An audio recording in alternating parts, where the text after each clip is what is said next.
I will be explaining how you can get a real professional website up and running for the low price of $10 a year. This and much more coming up next.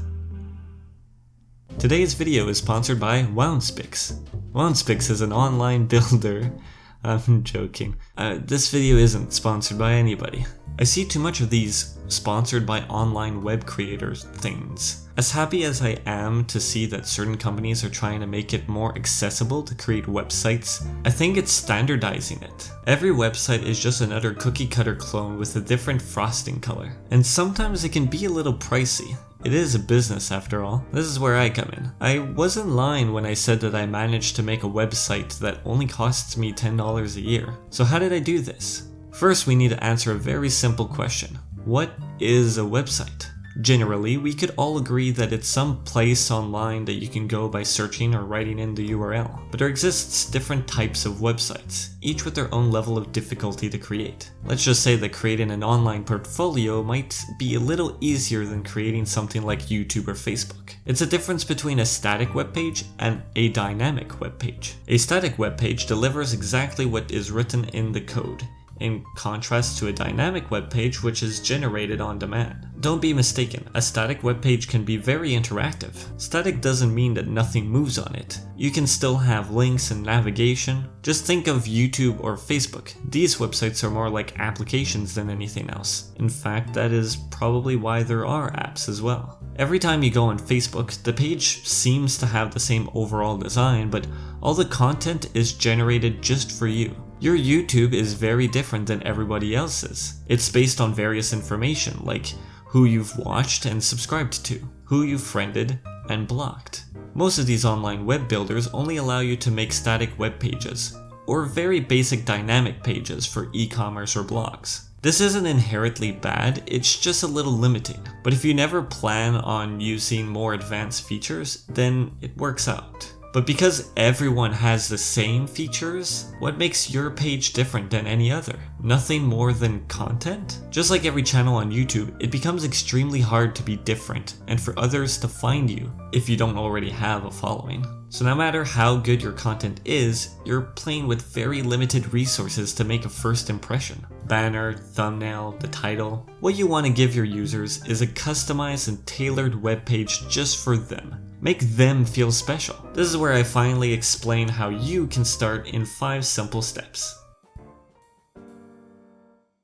Step 1. Figure out if you want a static or a dynamic web page. If you can get away with a static web page, then do that. Step 2. Have a unique quirk. You want your website to have something neat about it that makes people want to come back. Other than the content, of course. This quirk doesn't need to be anything complicated. In fact, the simpler you make it, the better. Just one little thing that really gives your website personality, like some cute freckles. Step 3. Design the website on paper. This will allow you to create and understand the user experience of your website. If you really have trouble with this part, consider talking to or hiring a web developer for help. I did this part on my own. The web programming languages are some of the simplest out there, so learning them won't take too long. Though I can understand if you aren't in the whole computery stuff. This is why you'd want to find someone who is. They understand what can make a computer fun to use. Feel free to keep changing the design until you find something you think everyone will enjoy. Step 4. Be consistent.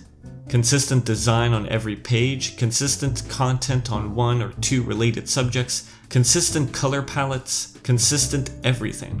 This will allow your user to know what they'll get from you, what they expect from you. If you always talk about food and how they all have incredible different tastes, don't then start talking about the new car that just came out. But you can mix related subjects like food and gardening, as you can get food from your garden. Have your own unique mix of related things you like.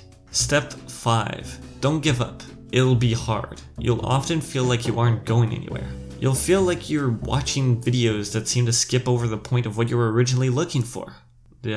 Persevere and seek it through to the end, because it's the deepest, darkest cave that hold the treasure you seek. Let me tell you how I got my website, Ezra Is Me, online for only $10 a year. I started by first doing the aforementioned 5 steps, If I don't have anything to put online, there's no point in getting a server. I did all of it on my own, from design to the actual programming. So if you don't know web programming, I suggest either learning it or finding someone who does. If you really want full control over the creation process but don't want to learn computer programming, then and only then do I suggest using WordPress or some other online website builder. And I'm talking about the creation process of the website itself, not the content. Once my website was complete, or at least I was satisfied enough with it, I bought myself a domain. I'm having quite a hard time figuring out the best place to purchase a domain. I've heard of domain.com, I might go with them next time to check it out, but I ended up choosing Namesilo. They seem pretty chill and offered an API. An API is simply some code that allows me to write software that interacts with the domain for me.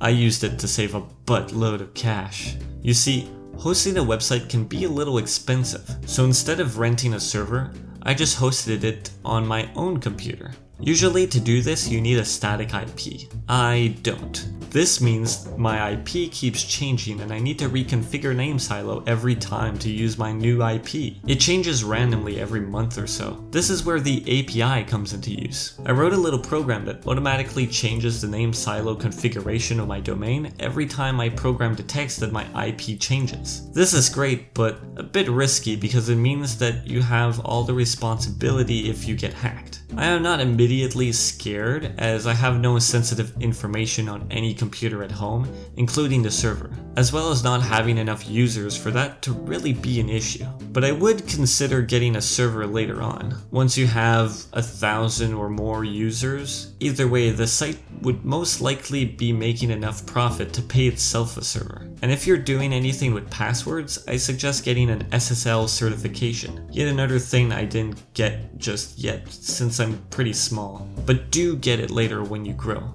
This will encrypt all information going to and from the server to hide passwords and stuff from hackers. But that's just about it. I managed to host my website for $10 a year by simply hosting it myself. All of that $10 is used to pay the domain. If you want to learn more, consider checking out my website. I have a post that talks about my website creation journey in more detail.